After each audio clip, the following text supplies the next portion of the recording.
안녕하십니까. 진본의 장석윤입니다. 진돗개 강아지 고르는 비법 5번째 시간인데요. 오늘이 마지막 회입니다. 제가 준비한 것은 강아지 습성과 행동 양식인데 저번 시간에 강아지의 외형을 이야기하다가 빠뜨린 게 있어서 그 보충 설명하고 이어가도록 하겠습니다. 강아지의 두상을 옆에서 봤을 때, 그러니까 후두에서 코끝까지 내려오는 선이 있죠. 자, 이마에서 주둥이 시작하는 부분, 그 부분에 경사각이 있습니다. 그러니까 정면에서 봤을 때 눈과 눈 사이를 가리키는데 이 부분을 액단이라고 해요. 진돗개의 두개골을 측정해 보면은 이 경사각이 32도 정도 됩니다. 최근에 이 경사각이 얕은 개들이 많이 관찰되고 있어요.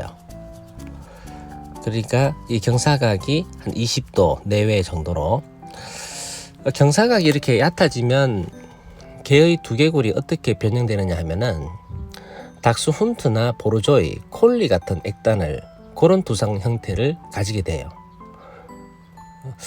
과거 진도에서는 익히 볼 수 없었던 그런 현상이 최근에 확산되고 있다는 겁니다. 이마에서 코끝까지 일직선에 가까운 그런 개들, 그런 형태라고 볼 수 있는데, 두상 형태가 이렇게 생기면 눈자리의 위치가 달라질 뿐만 아니라 모든 게 달라져요. 이런 거 좀 깊이 하시면 되고, 털이 극단적으로 짧은 개들이 또 확산되고 있습니다. 그러니까 견종마다 개들은 입고 있는 옷이 달라요. 견종마다 목적성도 다르고 역할이 다르죠. 그 개들이 처해진 환경도 다르고, 그렇기 때문에 품종별로, 견종별로 각각 입고 있는 옷이 다른데, 털이 극단적으로 짧아졌다는 것은 진돗개가 견종에 맞는 옷을 입고 있지 않다는 얘기입니다. 대체적으로 한 1cm 정도의 극단적으로 짧은 털을 이야기하는데, 강아지를 볼 때도 이런 현상이 나타날 수 있지만, 부모견이 그러면 강아지는 당연히 그런 짧은 모질을 가질 수가 있어요. 좀 쉽게 설명드리자면 의사는 의사의 가운을 입고, 산악인은 등산복을 입고, 수영선수는 수영복을 입어야 되는데, 의사가 수영복을 입고 진찰하고 산악인이 수영복을 입고 등산을 한다면 이 좀 희귀한 현상이잖아요. 이런 현상이 최근에 나타나고 있어요. 그러니까 골든 리트리버는 골든 리트리버의 옷을 입어야 되고, 아프간 하운드가 입는 옷이 따로 있고 푸들이 입는 옷이 따로 있는데, 이 푸들이 도사의 옷을 입고 있거나 아프간 하운드가 푸들의 옷을 입고 있으면 이거 이상하잖아요.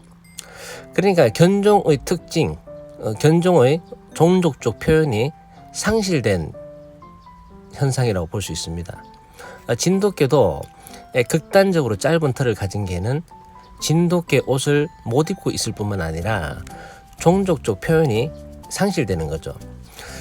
그리고 귀 속 털이 잘 안 보이는 개들도 나타나고 있습니다. 그러니까 귀 속 털이 없다는 게 아니라 귀 속의 피부가 훤히 드러나 보일 정도로 귀 속 털이 없는 개들이 나타나고 있는데, 이런 현상이 과거 진도 현지에서 방사되어 살던 개들한테서는 잘 보이지 않던 그런 형질인데, 최근 한 20년 전부터 조금씩 보이다가 많이 확산되고 있는 실정이에요. 그러니까 강아지를 고를 때 부모견이 두상에 액단의 단차가 없고, 귀 속 털이 없고 극단모를 가진 부모견이라면 그 강아지는 깊이 하는 게 좋습니다. 진돗개답지 못한 형질이라고 보시면 돼요. 이 부분에 대해서는 제가 나중에 진돗개 형질론 이야기할 때 왜 이런 현상이 나타나고 이런 현상이면 왜 나쁜지에 대해서 이야기를 해드리겠습니다. 일반적으로 강아지 습성과 행동 양식을 관찰한다고 했을 때 어떤 부분이 진돗개다운 습성이고 행동 양식인지 강아지를 처음 고르시는 분들은 잘 모르실 거예요. 그래서 순수한 진돗개의 강아지의 경우에는 어떤 습성과 행동 양식을 가지고 있는 것인지에 대해서 이야기를 좀 해보겠습니다. 일반적으로 강아지를 고르러 갔을 때 부르면 먼저 오는 개가 좋다고들 말을 해요.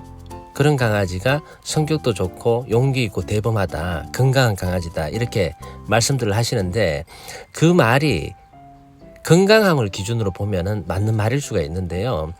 진돗개 강아지의 경우에는 낯선 사람이 부르면 관심과 흥미는 있지만 꼬리를 흔들 수도 있고, 그런데 대개는 낯선 저 동물이 나한테 이로운지 해로운지를 의심을 해요.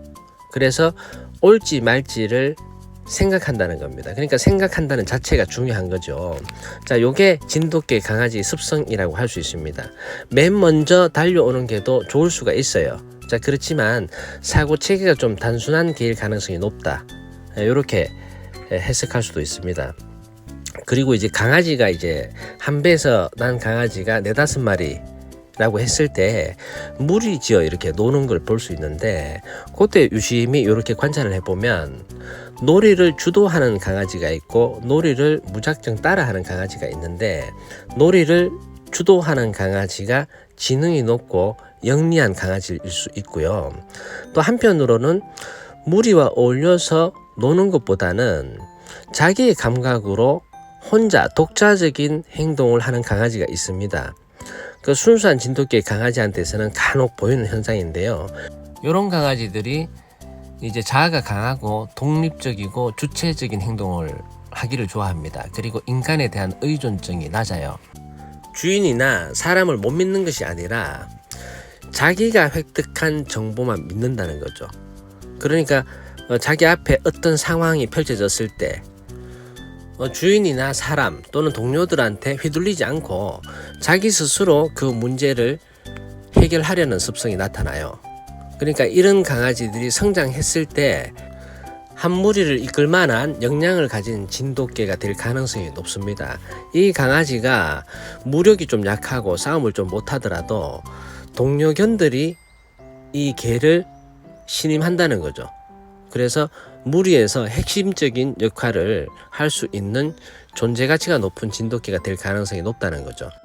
그런데 이런 강아지는 희귀하기 때문에 선택하기가 쉽지가 않습니다. 그리고 이런 개들이 이제 성장했을 때 현실적으로는 어떤 행동이 관찰되냐 하면, 예를 들면 이런 겁니다. 이제 저는 이제 여러 마리의 개들을 데리고 산행할 때가 많은데요.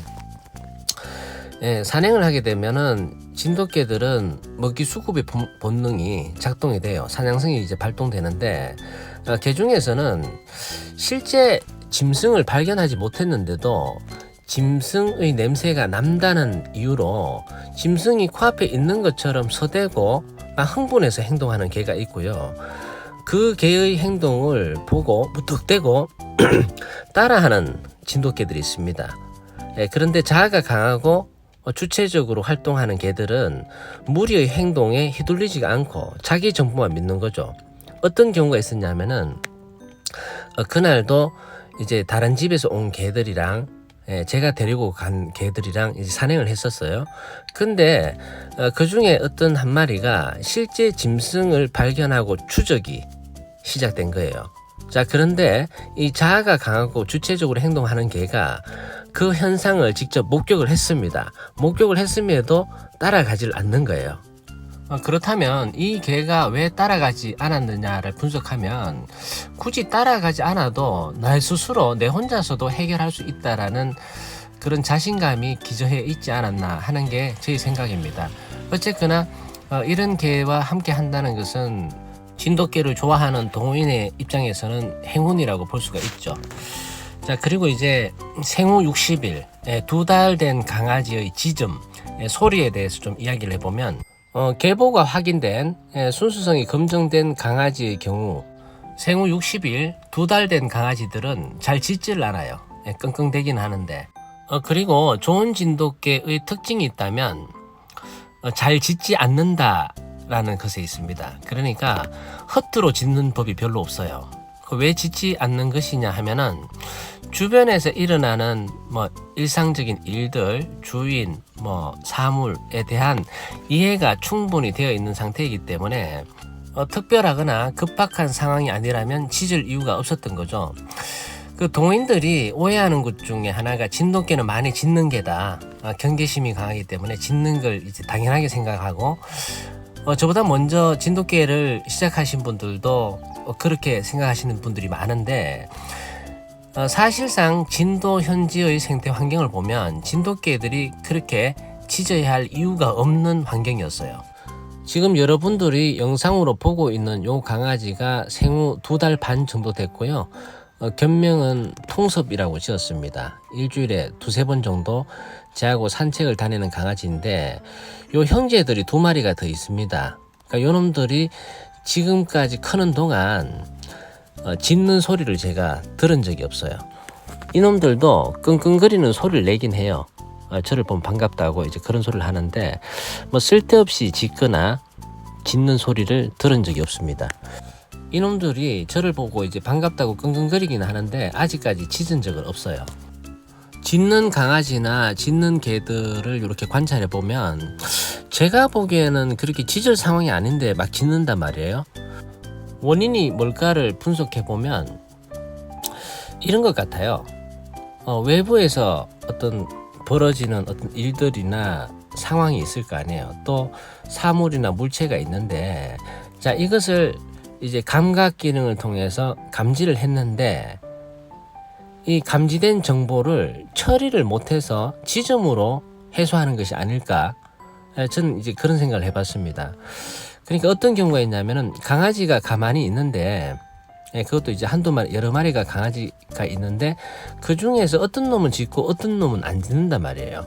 그러니까 눈앞에서 뭐 종이나 뭐 낙엽 아니면 이제 비닐봉지 같은 것들이 굴러다니면 그걸 보고 어떤 개는 안 짖고 어떤 개들은 막 짖는 거예요.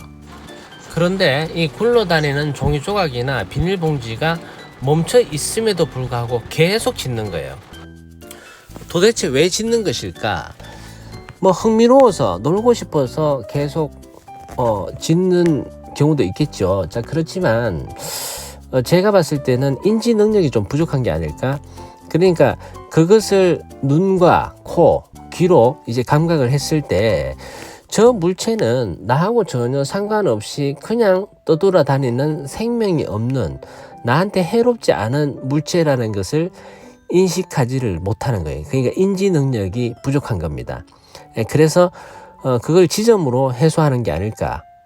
아니면 저 물체가 내한테 해로운 동물일 것 같아서, 내가 생존하는데 지장을 줄 것 같아서, 물론 그런 인식은 못하겠지만 막연하게 두려워서 계속 지점으로 해소하는 것일 수도 있다는 거예요.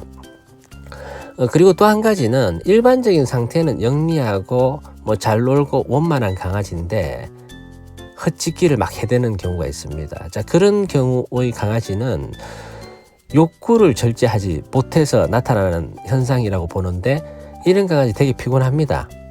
물론 강아지하고 잘 놀아주는 걸 좋아하시는 분의 입장에서는 큰 관계가 없겠습니다만은, 저는 이제 진돗개 관찰자로서 온전한 상태의 개를 추구하거든요. 그걸 이제 보호하는 게 저의 일이라고 생각하기 때문에 그렇게 하는 것은 진돗개의 그 습성이나 행동 범주를 좀 이탈했다라고 저는 생각을 합니다. 자, 왜 그렇게 보냐 하면은 진돗개의 습성이나 본능 안에 내재되어 있는 특징 중에 무리의식, 무리 개념이 있어요. 그 무리 개념 안에는 사람이라는 존재는 포함되어 있습니다. 그 수천 년 동안 진돗개들에게 있어 사람이라는 존재는 무리의 절대 강자이자 우두머리잖아요. 자, 우두머리한테는 순종하는 게 본능이라고 할 수 있는데, 이 위계 질서에 대한 의식이 좀 결여되어 있는 상태가 아닌가, 흐려진 상태가 아닌가.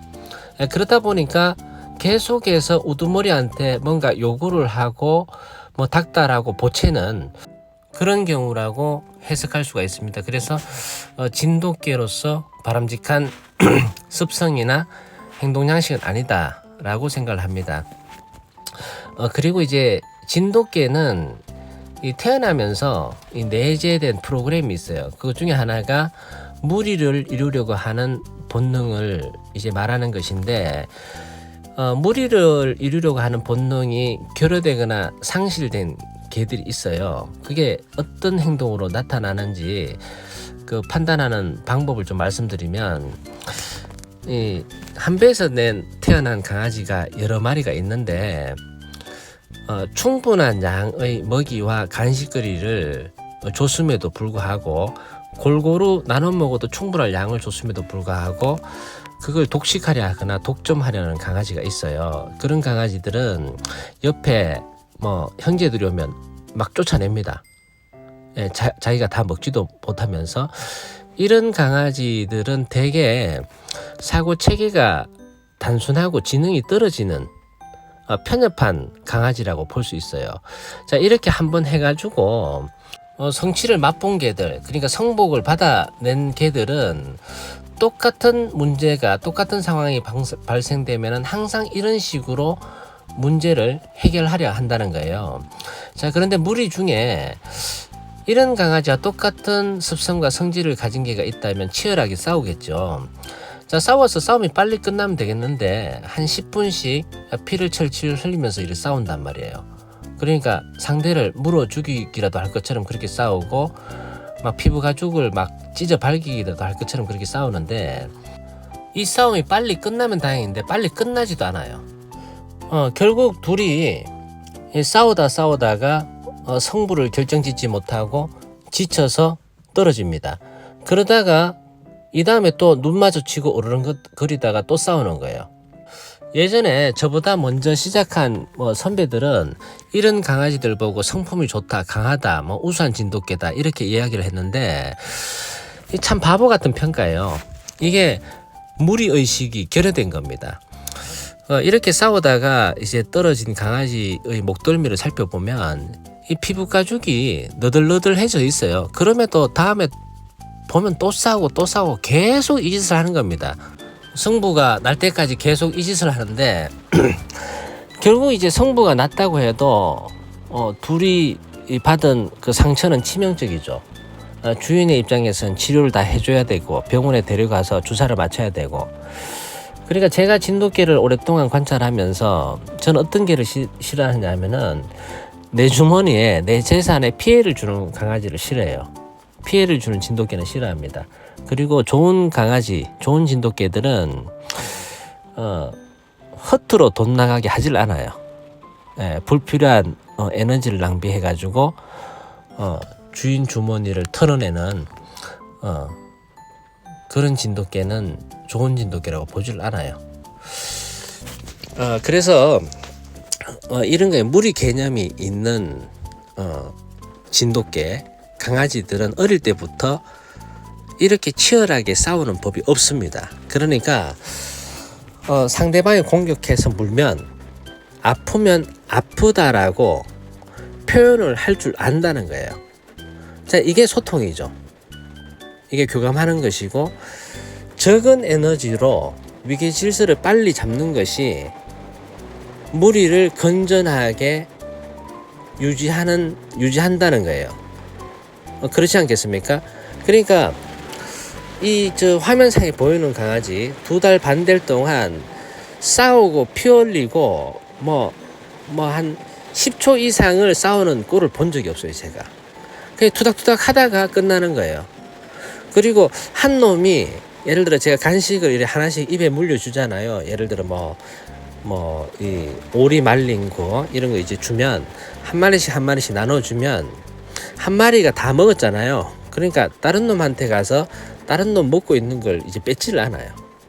힘으로 제압하려는 것도 없고, 물론 그런 강아지가 있기도 합니다만은 그럴 경우에도 힘센 강아지가 그걸 뺏어 먹긴 하겠죠. 그런데 그렇다고 해서 심하게 싸우지는 않는다는 거예요. 쉽게 포기하는 거예요. 물론 이제 이 개들이 나중에 성장해서 이제 장성한 진돗개가 되었을 때 우리 무리가 아닌 다른 무리가 우리 무리 안으로 들어왔을 때는 경계하고 심하게 싸우는 경우는 있어도, 자, 어릴 때 형제지간에 이렇게 싸우는 경우는 별로 없다는 얘기죠. 또 한 가지는 이 치열하게 싸우는 개들 이 형태를 자세히 관찰하면, 제가 저번 시간에 강아지 외형 이야기했을 때 진돗개의 그 피부 가죽은 지방층이 낮다 라는 얘기를 했잖아요. 피부 가죽을 이렇게 잡으면 얄팍하게 잡힌다 라고 얘기했는데, 이 피하에 지방층이 많이 쌓인 개들은 사실 그 상대방의 이빨이 피부 가죽을 뚫지를 못해요. 그래서 아픔을 덜 느껴서 그렇게 오랫동안 싸울 수도 있다. 이런 것도 이제 참고하셔서 강아지를 이제 선택할 때 염두에 두시고 그렇게 관찰하시면 되겠습니다. 제가 강아지 외형과 습성과 행동 양식에 대해서 이야기를 했는데, 사실은 강아지를 고르는 데 있어서 이것보다 더 중요한 것은 선택지를 이제 선별하는 것하고 조상견의 내력, 이력을 파악하는 것하고 부모견의 형질을 분석하는 것이 한 80%예요. 한 20%는 이제 강아지 고르는 강아지의 외형과 습성과 행동 양식을 보는 것입니다. 그래서 잘 판단하셔가지고 반려할 진돗개를 고르시기 바랍니다. 강아지 고르는 비법 모두 마치도록 하겠습니다. 즐거운 애견생활 되십시오. 감사합니다.